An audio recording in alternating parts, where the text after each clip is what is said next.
So, what inspired you to write this book, and how did you come up with the idea?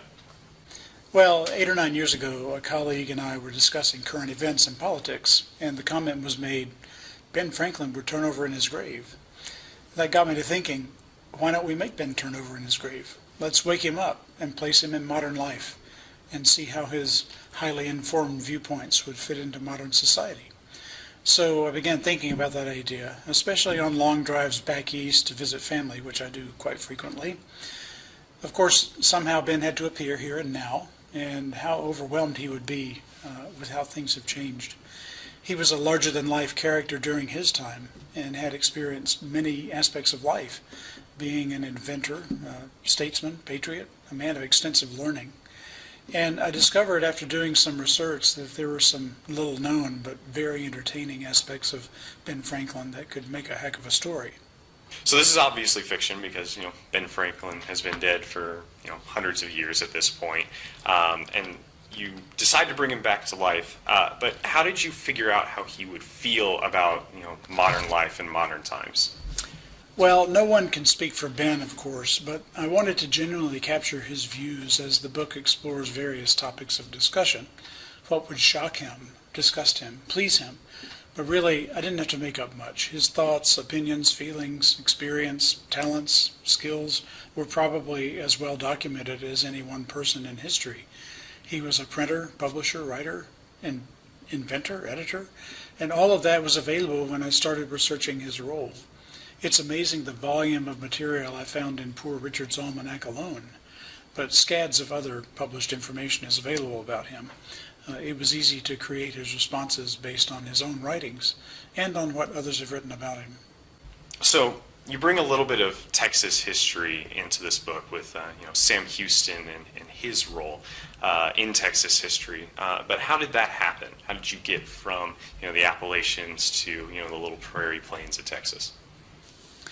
In the story, Ben Franklin expresses great interest in what happened to the country in whose founding he was significantly involved. The setting is the southern Appalachian Mountains, and the discussion with Ben naturally wandered to local history in that region. You know, of course, that Sam Houston was a school teacher once. Just south of Knoxville, Tennessee, is the Sam Houston Schoolhouse, which has been preserved there in the countryside of East Tennessee. He was also a lawyer there, and even became governor of Tennessee. It was only in his elder years that he made Texas history after a pretty full career in Tennessee. So it was natural to talk about that in relation to how Sam Houston was also a significant part of Manifest Destiny and the expansion of the United States westward. Ben, of course, wants to know all about that, so the book contains quite a bit about Texas and Sam Houston, even the Battle of the Alamo. It seems like there's a lot of factual information in this book for such a fictional novel. I suppose, but the fiction part involves Ben's reappearance and his placement in 2021. Ben even experiences hiking the Appalachian Trail and experiences modern develops in electricity and even kayaking. Kayaking? Yes. Did you know that Benjamin Franklin was an expert swimmer? Maybe the equivalent of an Olympic swimmer in modern times. He invented swim fins. Seems like I've heard that somewhere before. It's in the book. He was also a champion chess player, and history documents his brilliance as a statesman, ambassador, and a patriot. It was such fun to write this book, and I learned so much about Benjamin Franklin in the process.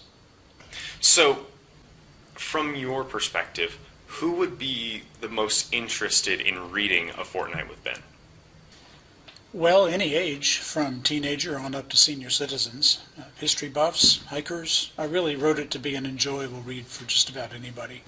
I really hope people have as much fun reading it as I had writing it. The miraculous way Ben appears and leaves was fun to create. The hardest part was to figure out how to end the story, but after wrestling with it for a few months, I figured out kind of a quirky way to do it that readers really seem to enjoy. So far, the reviews on Amazon contain the word fun a lot. I've also had some feedback that homeschoolers are using it to get their kids to read a fun book, but a book that's loaded with history and science, current events, things like that. So I'm really happy it can serve that purpose too.